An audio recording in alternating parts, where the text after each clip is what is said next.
ऋषी पंचमीची कहाणी. ऋषीश्वरांनो, तुमची कहाणी ऐका. आटपाट नगर होतं. तिथं एक ब्राह्मण राहत होता. शेतीभाती करून सुखानं नांदत होता. पुढे एके दिवशी त्याची बायको शिवेनाशी झाली. विटाळ तसाच घरात कालविला.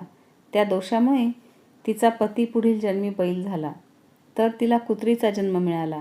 दोघंही आपल्या मुलाच्या घरी होती. मुलगा धार्मिक वृत्तीचा होता. देवधर्म श्राद्धपक्ष करी. घरी आलेल्या ब्राह्मणांचा योग्य तो सत्कार करी. एके दिवशी त्याच्या घरी श्राद्ध आलं. त्यानं आपल्या पत्नीला खीरपुरीचा स्वयंपाक करण्यास सांगितला. ती मोठी पतिव्रता होती. तिनं सर्व सुग्रास स्वयंपाक केला, पण खिरीचं भांडं उघडं होतं. त्यात सर्पानं आपलं गरळ टाकलं. हे त्या कुत्रीनं पाहिलं. तिच्या मनात विचार आला, ब्राह्मण ही खीर खातील नि मरून जातील. मुलाला ब्रह्महत्येचं पातक लागेल. म्हणून ती पटकन उठली, जाऊन त्या खिरीच्या पातेल्याला शिवली. ब्राह्मणाच्या पत्नीला राग आला. तिने जळतं कोलीत घेतलं, ते कुत्रीच्या कमरेत मारलं. तो स्वयंपाक टाकून दिला व पुन्हा स्वयंपाक केला. ब्राह्मणांना जेवू घातलं. कुत्रीला काही उष्टमाष्ट देखील घातलं नाही. सारा दिवस उपवास पडला. रात्र झाली तेव्हा ती कुत्री आपल्या पतीजवळ म्हणजे बैलाजवळ गेली. घडलेली सर्व हकीकत सांगितली. दिवसभर उपवास आणि माझं सारं अंग दुखत आहे, याला मी काय करू, असे रडत विचारू लागली.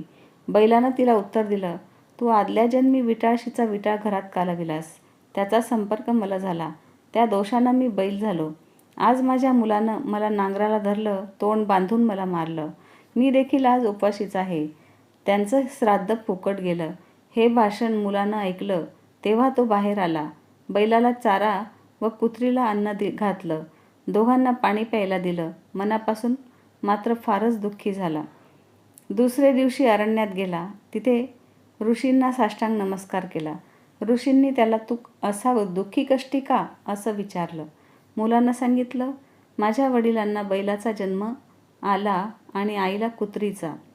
त्यांना मोक्ष कसा मिळेल, कृपा करून मला उपाय सांगा. तेव्हा ऋषींनी त्याला ऋषी पंचमीचं व्रत करण्यास सांगितलं.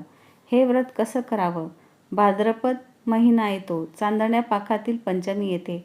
त्या दिवशी ऐन दुपारच्या वेळी नदीवर जावं. आघाड्याची प्रार्थना करावी.